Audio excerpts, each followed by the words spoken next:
Et moi, j'ai un petit fait pour les fèves de Madagascar. Bonjour, on est gourmand aujourd'hui à l'école du Laveu à Liège. On reçoit Jean-Philippe Darcy qui est le chocolatier wallon de l'année. Donc on va quand même goûter du chocolat, ne vous tracassez pas. Pour fabriquer 1 kg de chocolat, quelles sont les proportions des autres produits et quelles sont les matières premières?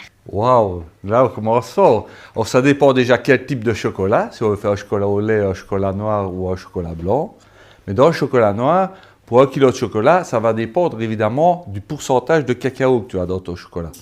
Donc on va dire que si on fait un chocolat 72% de cacao, on va avoir 72% de fèves de cacao, 28% de sucre et un demi% de lécithine de tournesol pour la fluidité.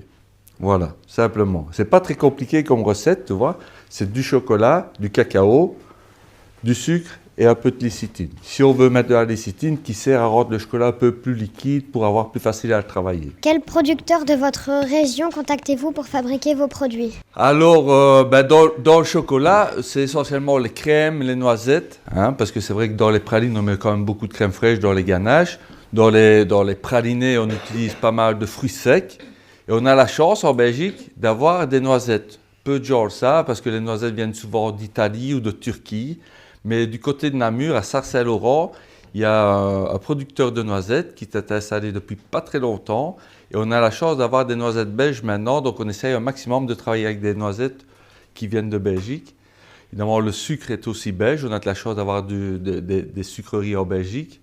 Et donc voilà, c'est sûr que les fèves de cacao, malheureusement, je ne les aurai jamais en Belgique, il ne fait pas assez chaud. Pourquoi aimez-vous faire des mélanges et fabriquer des saveurs originales? Alors, c'est une bonne question. J'aime parce que c'est un métier créatif, tu vois. C'est un métier qui me permet tout le temps de me remettre en question, d'inventer des nouvelles saveurs, de créer des nouvelles choses. Et ça n'a pas de prix. Pourquoi? Parce qu'on ne s'embête jamais. Et on suit le rythme des fêtes en plus. Tu vois, maintenant, on travaille pour Saint-Nicolas. Dans quelques jours, ce sera pour Noël, et puis après, il y a Pâques. Et chaque fois, on doit réinventer des choses, tu vois. Et ça, c'est très amusant, tu vois. Donc, on n'a pas l'impression de s'embêter dans son travail. Et on a la chance d'avoir un métier qui vit tout le temps. Il y a des tendances qui évoluent, donc on doit s'adapter, on doit faire des nouveautés, on doit créer des nouveaux montages en chocolat pour telle fête ou telle fête. Donc, c'est un métier qui est très amusant, en fait. Transformez-vous vous-même les fèves de cacao en chocolat? Oui, tout à fait. J'ai la chance de transformer les fèves de cacao à la chocolaterie à Verviers. Je le fais maintenant depuis 15 ans. J'ai appris à 15 ans et en Belgique, c'était très compliqué à l'époque parce qu'il n'y a pas d'école. Il faut savoir que la plupart des chocolatiers achètent du chocolat déjà fabriqué, qu'on le fond et puis on le transforme, on fait des bonnes pralines avec, des intérieurs, etc. Et donc, on est peu de chocolatiers à le faire en Belgique. Maintenant, c'est bien, ça augmente petit à petit. Les chocolatiers refabriquent du chocolat chez eux et ça, c'est vraiment chouette pour la variété, pour la connaissance du métier, etc. Alors, on a la chance de transformer les chocolats Verviers, puisque j'ai construit une nouvelle chocolaterie il y a 10 ans déjà.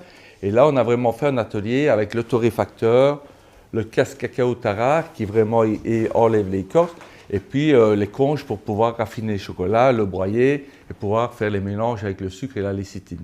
D'où viennent les meilleures fèves de cacao selon vous? C'est une très bonne question. Alors, très sincèrement, on trouve des fèves de cacao sur les 3 continents, en Asie, en Afrique et en Amérique. Souvent, les meilleures fèves viennent d'Amérique, d'Amérique centrale ou d'Amérique du Sud. On dit souvent Venezuela, Pérou, c'est des fèves très fines, etc. Et moi, j'ai un petit fait pour les fèves de Madagascar, qui est plus en Afrique finalement, qui est une petite île en Afrique. Et les fèves là-bas sont toujours extraordinaires parce qu'elles ont beaucoup de notes de fruits rouges, tu vois. Donc on a l'impression qu'on a rajouté du fruit dans le chocolat et ça c'est très agréable. J'aime bien des chocolats un peu acides, etc. Mais très sincèrement, maintenant, on trouve des bonnes fèves partout dans le monde. Pourquoi? Parce qu'effectivement, quand on a parlé du commerce équitable et des fèves de cacao haut de gamme, mais partout dans le monde, il y a des gens qui se sont rendus compte que faire du cacao de qualité permettait aussi de le vendre plus cher et de le vendre à un meilleur prix pour gagner mieux sa vie. Et donc maintenant, partout dans le monde, il y a des petits producteurs qui se sont dit, on va améliorer notre production, faire des top cacao pour mieux gagner notre vie en vendant des bons cacao. Et ça, c'est bien. Et voilà, on s'est régalé avec toutes ces questions et ces réponses. On se retrouve le mois prochain avec un autre invité. Au revoir. Au revoir.